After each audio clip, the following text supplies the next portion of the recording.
Somebody just said, yeah, I'm sending memes right now simply because market is so bad that I have to do something in life. Direction not long.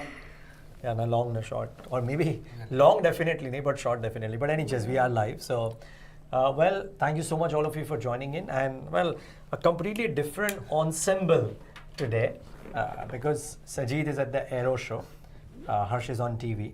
And therefore, I'm very happy that we have this change today on Bulls, Bears and Banter. That is the name of our live now. Interesting. So we have a name for the show. We have a name for the show and it has been chosen by the people. I like it. Yeah, it's a nice one, right? Yes, absolutely. But not a good day for the markets, unfortunately. Market. It's a bear market, huh? So by the way, this is Soumeet, this is Mahima, you know, of course. And Soumeet, you're calling this a bear market. No, not.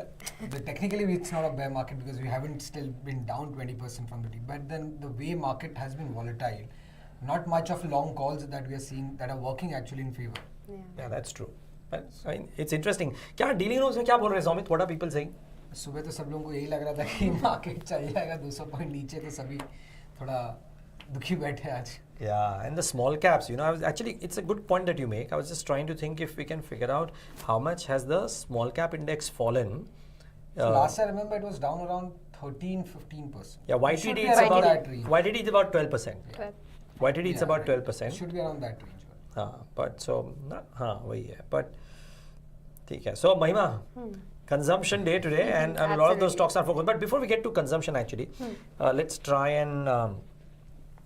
But just a point, the 11th December 2024 high for the small cap index was 57703. We are currently at circa 49,000. So we are about 15-16% lower. From that. Just 4% away from that high. actually entering the bear market. For the small caps for sure. And portfolios will feel like they are in a bear market already. It's down 25% at least for people who are majorly mid and small. Yeah. So also we just keep in mind, I think this week is important simply because one, the Chinese reciprocal tariffs come into effect today. Trump has this morning, of course, or in the last 24 hours, put some tariffs or conditionals on metals already, and which is why I think metals, which were the best performing index of last week, have come into some bit of hammering today. Thursday is Prime Minister Modi and Donald Trump's meeting. I think everybody will be waiting with bated breath. Yes. Okay, what are the sound bites that come out of that? Moreover, he's also meeting the French president. So some deals around the defense side could also come in. And maybe that could bring some positivity in the markets, hopefully. Yes. Yeah, no, the belief was that, by the way, the Aero Show being on, that some sound bites coming in from companies there will also bring about some this thing in the defense names. Simply because the stocks have come off, right? I mean, they're 40-50% lower, some of them. Yeah. So therefore, we did see a spurt when it comes to Hindustan Aeronautics and BL, but right now again they are down. Everything is down today. Some good numbers. In the morning we alerted Balu Forge. Some splendid numbers. Stock is down 4%. So almost everything is getting hammered today. Okay, absolutely. But let's try and nail it down to specifics, right? And we'll, of course, viewers, by the way, please send your queries and we'll try and take some of these queries for sure. So please keep that in mind. But the first thing, let's start with Mahima, let's start with you. Okay. And talk about, let's say FMCG, a bit of a defensive bent today, right? Is this just the defensive nature of the sector or are there some specific news? So fundamentally, what's the piece? Okay, so defensive, yes, absolutely. I mean, we are seeing correction in stocks like HUL, your Dabur, which have not moved since quite some time now. So defense, of course, is in play. But I'll first discuss Varun Beverages because it's just come out with its set of earnings. The numbers are pretty much in line. Tad bit higher than the line, what the estimates were. So good set of numbers. Consolidated volumes have grown by 23%, which is a good growth in terms of volumes for the company. And the important highlight for Varun Beverages was that they've used their QIP proceeds now and they are net debt free from this quarter. So that is a huge hangover that is, now, away from the company. So the company can now focus on their capex, the South African markets going ahead.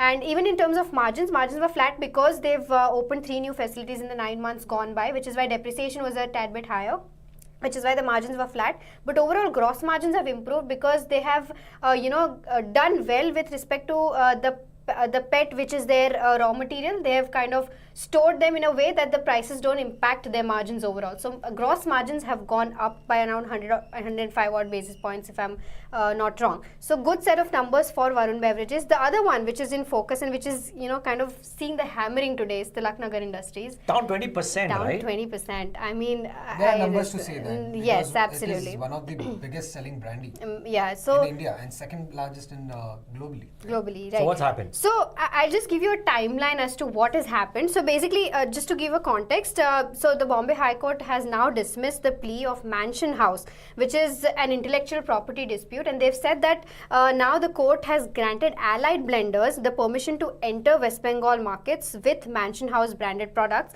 and not for Tilak Nagar. Tilak Nagar could have made an appeal against that, but for now they've said that the company has been asked to stay, and a stay has been granted for Tilak Nagar to file an appeal also right now. So they cannot even go further and file an appeal against this decision that has come out. You are saying that Tilak Nagar is the owner of Mansion House Brandy? No, it's so Allied Blenders. right now Allied Blenders. So basically, it's the holding company is not an Indian company. The brand which is being produced, the intellectual property rights in 1987 were bought by Tilak Nagar Industries. But then in the recent past, even Allied Blenders had purchased some stake with respect to the intellectual property rights, and there was a dispute going on between the two of them that who will be able to manufacture under the brand name of Mansion. And right now the court has said that Allied Blenders will go ahead and use the brand name and not Tilak Nagar for. But only for West Bengal, or only for West Bengal only for West now. Bengal Only for for West now. Bengal for now, which is why the stock is seeing a significant hammering, and West Bengal is a huge market for them, which is why the stock is seeing this kind of hammering. I mean, overall we don't have the geographical breakup, but FY24 numbers, if we see, Tilak Nagar had sold around 85 lakh cases of Mansion. This was Mansion Brandy. There's something called Mansion Flandy, which was around 4 lakh cases, and 112 lakh cases overall for IMFL sales. And this market is growing in a big way when it comes to India also. In terms of the brandy, it accounts for 20% of the total IMFL market right now. Wow. This is as per an analyst that Soumeet was also talking about. So which is why this is significant for Tilak Nagar. Although Allied Blenders is not seeing that kind of uptick in stock, because it's just West Bengal market. It's just West There's Bengal still market. No clarity. Yeah. In fact, I was speaking to the Incred analyst who has Right. posted this note. He was telling that there's not much clarity currently whether there could be some But brand. फिर भी fees. Tilak Nagar को ठोक दिया 20%. Yes. That's the It's a nature of bada the market है. today. Nature of the- 112 yes. cases में 85. No, but if it's lakh Tilak Nagar's loss, it should be Allied Blenders' it gain. should be Gain. someone's benefit. Even not Radico really have a Khaitan rate is to big when it comes to brandy and Brandy IMFL. So yeah, even But there's no clarity because it's legal thing. People will review it. There can be appeal. Not at least not Tilak Nagar can't file an appeal. But then we are still not clear whether Allied Blenders can get some fees from them for the past dues that is there. Interesting. That is not. So viewers, Allied Blenders, the last couple of quarters, the numbers also have been very good, especially quarter Yeah. two onwards, because they removed a lot of their interest-bearing debt, and as a result of which they save on the interest cost quite a bit. So it's a slew of some good news that have come in for Allied Blenders for sure. In fact, Varun Beverages also, she was mentioning that they have repaid their debt. And Varun Beverages is one company which has actually not disappointed investors. Absolutely. You see, since listing, not even a single calendar year, the stock has given a negative return. absolutely. Which one? Varun Beverages? Varun Beverages. Uh-huh. And right now, this year, at least it's down around 10-13%.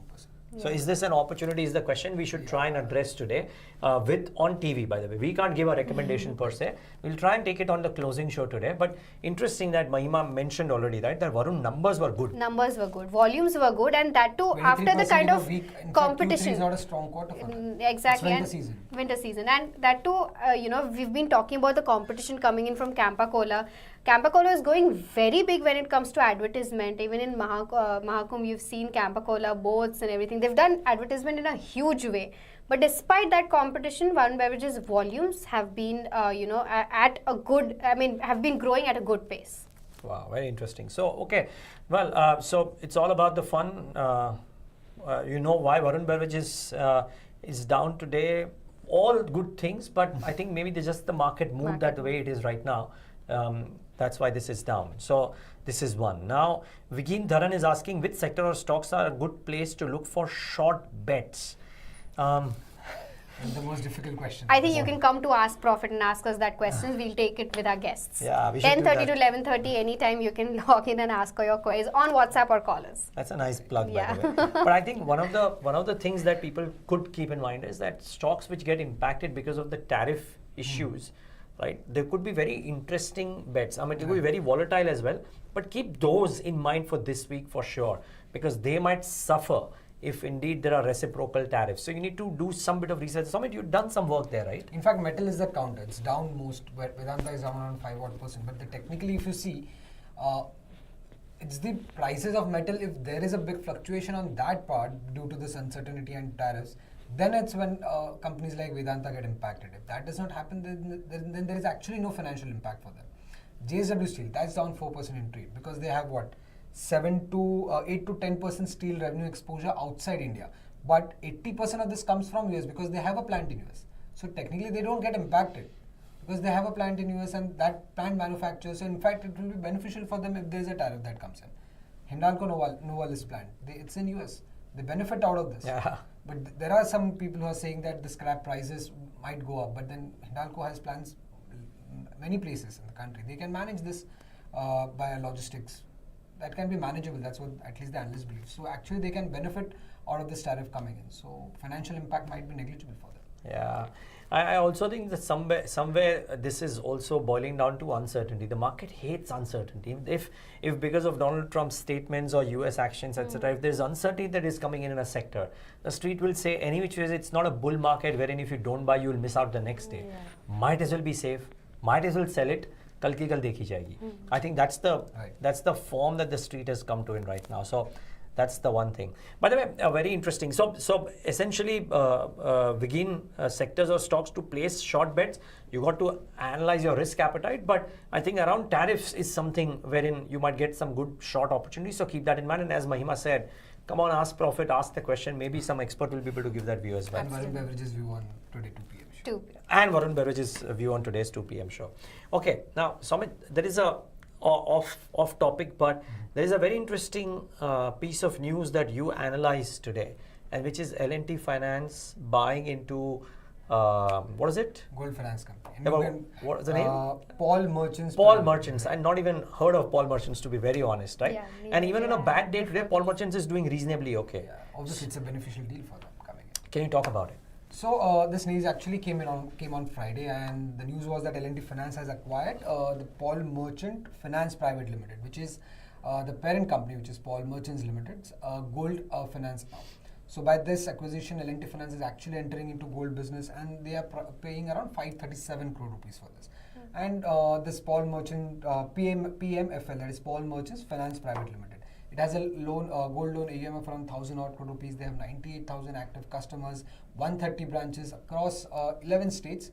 But again, there's a geographic concentration. 77% of this AUM comes in from Haryana and I believe Chandigarh, Punjab and Haryana. 77% of the AUM. But on the positive side, obviously they are entering this gold loan business. It is a kind of a complement to the MFI and the rural business they have, L&T Finance. And they have a huge rural business, 16 million active customers. They cater to tractor business, which is the main focus of the company. So this will definitely complement L&T Finance and also reduce the portion of unsecured debt that they have in their book. 51% is the unsecured debt, and gold being a secured debt, that will increase, and that is obviously that is something that street should take in positive manner. Valuations are not that expensive, which they have acquired 1.9 times trailing book, which is still cheaper compared to what Manappuram and Muthoot are trading. And what analysts are saying that if they would have tried to develop this business organically, then it would have taken at least 3 years for the company. So not a bad buy at 537 odd crore rupees for them. It's not a big, huge amount for them. But then on the negative side, what the street is saying is that they are paying 537 crore for this, when the parent company, that is Paul Merchants, is trading at a market cap of 323 crore. Oh. And this business contributes only But 50%. valuation ठीक है. Valuation अगर आप मनप्पुरम और मुथूट से compare कर लो तो ठीक है, तो फिर बट पॉल हाँ obviously So then L&T finance जैसी कंपनी अपनी ड्यू डिलिजेंस की होगी, 537 से कोई नहीं दे देता. exactly. बट हाँ, तो ये एक नेगेटिव पार्ट है. तो फिर पॉल मर्चेंट के लिए अच्छी बात है ये. बहुत अच्छी बात है, 14% ऊपर है स्टॉक आज ऊपर. बट एक और रीजन क्यों पॉल मर्चेंट्स का वैल्यूएशन कम होगा, क्योंकि ईडी का इन्वेस्टिगेशन भी चल रहा है. Okay. ये भी इनका बिजनेस अगर हम देखें तो foreign exchange, tours, travels, international money transfer, ये सब बिजनेस में है. मेन बिजनेस ये है पेरेंट कंपनी का, and this is the subsidiary which is the gold arm which contributes nearly 50% profit. But there's a ED investigation going on, but not on the gold unit, on the parent company. So 50% of the profit निकल गया अभी book से because of the sale, but उसको double the market cap मिल गया. 63% ज़्यादा मिल गया. Interesting. So अब if the इसका वो company क्या were to करता give है a वो सबसे special बड़ी dividend, important. तो ये बात important अलग. है. We've seen Yes. a lot of people burn their hands in the past waiting for a special dividend. आया नहीं Yeah. कभी आया नहीं dividend. कभी. But देखते भी क्या होता है उसमें. Yeah, there are some queries, right? Yeah, Amara Raja, I think you'd like to take that, sir. Amara Raja has I an know the EV numbers play. were. Acid battery was why. No, revenue was That was good. good. It was just the EBITDA front. There was some miss because Yes. of higher costs. Higher costs. The Yes. numbers seem slightly better than Excite, to be very honest, Yeah. per se. As an EV play, yes, but I mean, I just think that EV, the space is moving so quickly that by the time the companies are aligning themselves to set up a plant which might be lithium based or what have you, there are other alternate technologies coming into play. So yes, I mean, if anybody has a right to win, it is the battery companies. But are there other companies making a foray here? Will technology change very quickly and all of that? And therefore, how much lucrative would these investments be? Difficult to see. Sometimes I don't envy businessmen, right? You are investing in a fast changing technology sector because you have to invest because you're a battery maker and you have these tie-ups, etc. And what if in 1 year's time the technology completely changes? I mean, it's a bit of a difficult thing to be there. Absolutely. Hence, I guess the resale value of EV cars are also less. Yeah, at some point of time that will come to hit maybe Makes some of sense. these companies as well. But yeah, let's wait and watch. But it's an interesting one. Difficult to say, but yeah, Amara Raja did give very decent numbers. Too early to get into know. I'm really not sure. Again, maybe we'll ask on Ask Profit. We already spoke about this, right? Will Aero India give a boost to Yes. defense stocks? Ideally, it should, right? The comments should. coming in. Any Heard tie-ups anything or interesting partner- thus nothing far? so far, Not nothing yet. So far. No tie-ups or partnerships that have been announced so far. Usually they do. Might come later in the day or the tomorrow or something. Let's see. Yeah. But nothing so far. No announcements. Sajid is there. Sajid had mentioned, yeah, I'll join on Zoom. I'm like, ये तो नहीं होना है भाई, तो Zoom पे तो नहीं आ सकता है, but could be interesting if Could be indeed some interesting. sound bites come there. Absolutely. So yeah, definitely some boost could be seen in the defense space because we've seen that defense space has been, kind of under pressure. It's correcting in terms of valuation as well. So yeah, some defense, I mean, for us, we always kept on talking when will be the right time to enter the defense space? Maybe, maybe this is the right time, or let's see if it corrects further. So I mean, it's a key event to watch out for because good deals will definitely see some relief in terms of the defense stocks, and stocks might see an uptick. Yeah. Also, I think the French PM Yeah. meeting. So in defense, in some sense, not a bad thing. Also, keep in mind, viewers, just one small thing here. There might be a flurry of orders, both for defense companies as well as for capex beneficiary companies in Feb and March. So I think today as well, Yeah. 3 or 4 order wins came in, not necessarily only for defense, but across. BEL got an order, etc. But I think I read every single note which came out December end Yeah. spoke about how HAL, for example, will get a very large set of orders in Jan, Feb, March. Right. So we might actually see order flows being thick and fast in the next. Yeah, seasonally Q4 is actually good for capital goods and industrial companies. Right. A lot of order flow comes in because it's the start of the year. People prepare their books. So yeah. Yeah. Also, government did not spend thus far. Exactly. So right. that spending, if it comes in, so That could should be come. interesting. Yeah. Because they have not cut the budget also that drastically from 11.11, I guess it's 10.25 that they have spent. So Okay. yeah, something should come in at least in the next 45 days, I think. Mm. The next query is from Naren. He's asking, is trade war making market down?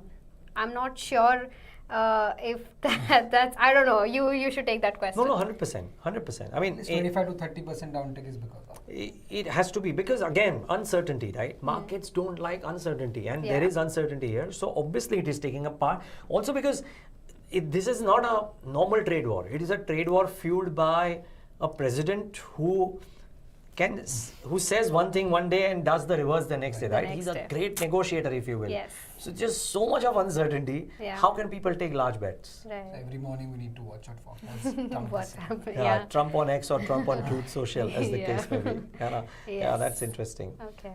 Anything on this thing? I was wondering, Soumeet, anything on the GRMs rise, because I saw you do that Yeah, on OMC. TV. What's the implication, and does it make the OMCs a good bet? So see, whether it makes them a good bet or not, it's something very difficult to say, because yes, valuations have been cheap for them. And yes, Singapore GRMs, we need to actually watch out for the next couple of weeks whether they sustain at this level or not.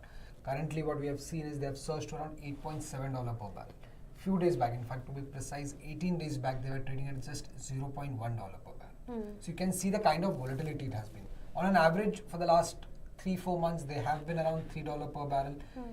On Friday also they were trading around $2.8 per barrel. But Monday's move is $8.7, which is the highest level that we have seen in at least over a year. Now this could be because of multiple reasons. That firstly, tariff trade wars could be one of this reason, which could have led to this surge in the Singapore gross refining margin. Apart from that, what I understand is that there have been some supply disruptions. Some Chinese refiners have lowered their utilization rate, and that is because of lowering Russian crude discount. Because when Russian crude discount was higher, it was profitable for them to manufacture or to generate more refined products. But right now it is getting difficult for them, and hence they have reduced their production levels. So that could have also led to this spurt that we have seen in the Singapore gross refining margin. Now generally whenever we see a $1 per barrel rise in the Singapore gross refining margin, it does benefit the oil marketing companies, refiners like Chennai Petro, MRPL, Reliance Industries. To be specific, for MRPL, it increases their EBITDA by 1,000 odd crore rupees. For Chennai Petro, it increases EPS by 30%.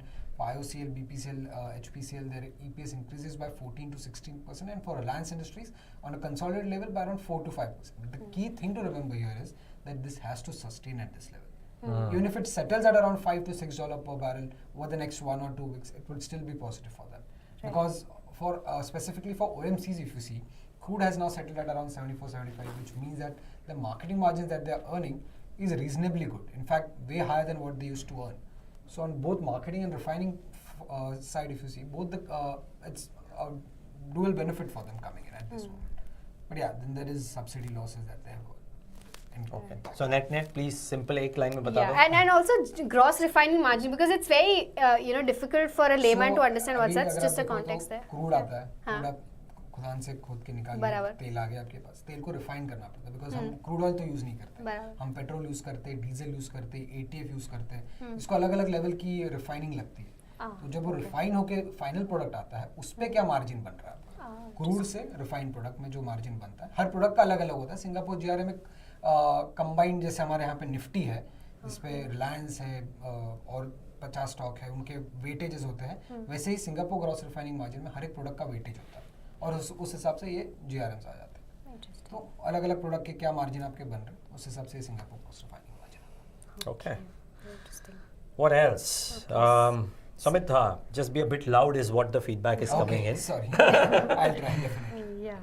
Okay, I want to take this, and both of you can feel free to add, but there's a question that has come in that I'm a new investor and my SIP is down 4,000.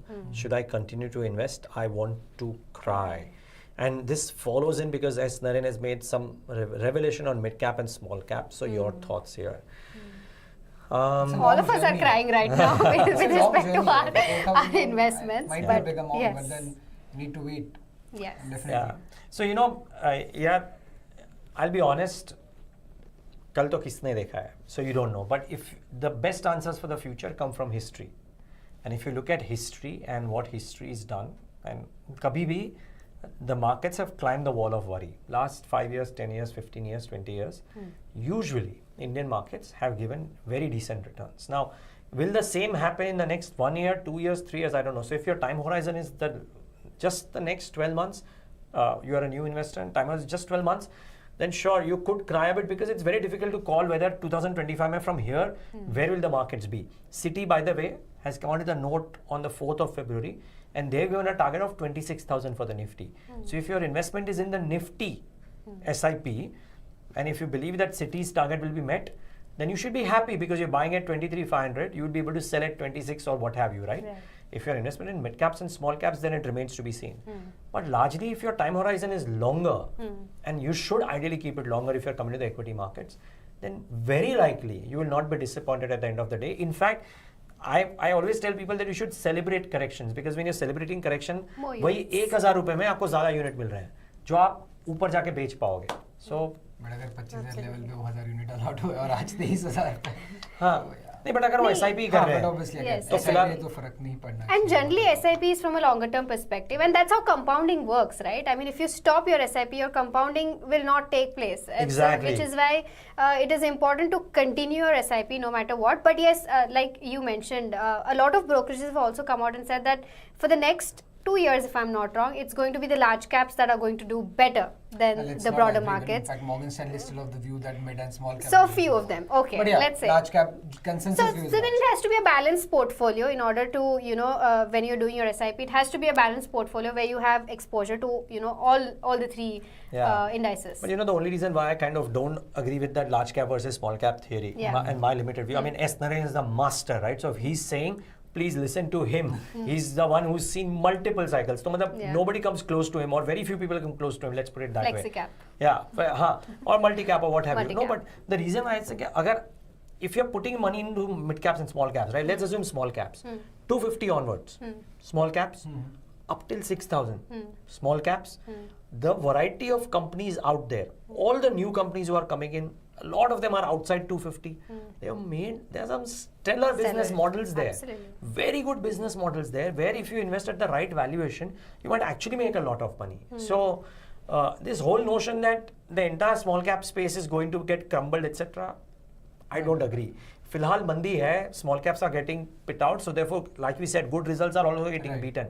But that will not necessarily be the case always. So if you know how to pick and choose, small caps are a great hunting place even now. But if you're a mutual fund investor, sure.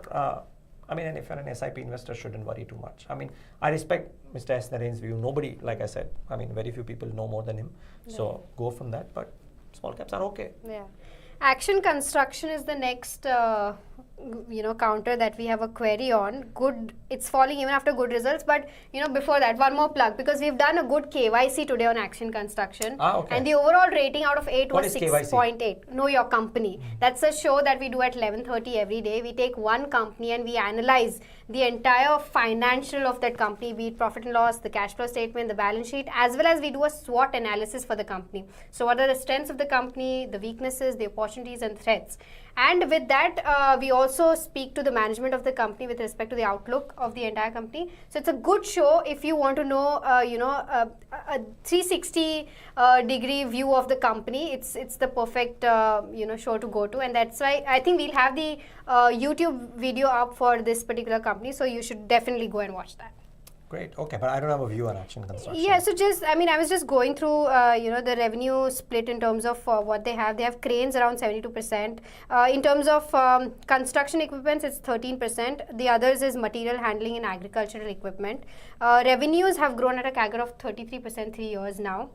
EBITDA has grown at a CAGR of 53%, capex story, and PAT has grown at a CAGR of 61%. Balance sheet, they're net debt free, which is a plus point for the company. Cash and bank is at approximately 64 odd crores. In terms of cash flow also, 3-year CAGR for their cash flow from operation has been 71%. But overall net cash flow, then there's a negative 3-year CAGR there, which is around 3%. Overall valuations are a bit expensive right now. It's trading at 46 times. We exactly don't know how the peer comparison is right now. But 46 times, I believe you'll have a... stock don't trade that high. That high, exactly. You can say it's kind of expensive. Yeah. And I believe there was one query on stock ideas. Stock ideas. No? Because HSBC has come out with this note where they're saying there are 5 standout companies that they believe could grow. Talk to us about it very quickly. Yes. We have a minute. Yeah, so given the fact that we have seen a good fall in the market, this is a good opportunity buying for these 5 stocks that they are saying they stand out. Firstly, it's Dixon, and they believe that the growth story for Dixon could unfold even now going forward, given the fact that they're expanding their operations. Then there is Maruti, because they believe that Street is not fully factoring in the export opportunity that Maruti has. Okay. So that could be another growth story for Maruti. PB Fintech, they believe it can go 2 to 3x the industry size. Godrej Property, strong balance sheet, good amount of land bank that they have would support growth for them. And then there is LTI Mindtree, which should benefit from the rising demand, particularly from the banking clients, is what HSBC believe. And these 5 stocks they have said could stand out over the next 1 year. Interesting. Oh, very interesting. Very, very interesting. Topics, yes. Yeah. So great. I mean, this is good, and I'm hoping this was useful. Please write in and Now that we don't have the names to discuss anymore, just write in your comments and think about what else can be covered. We'll try and cover some of the stuff the next day if we can. So, but thanks for tuning in today. From Soumeet, Mahima and me, Niraj, thank you so much.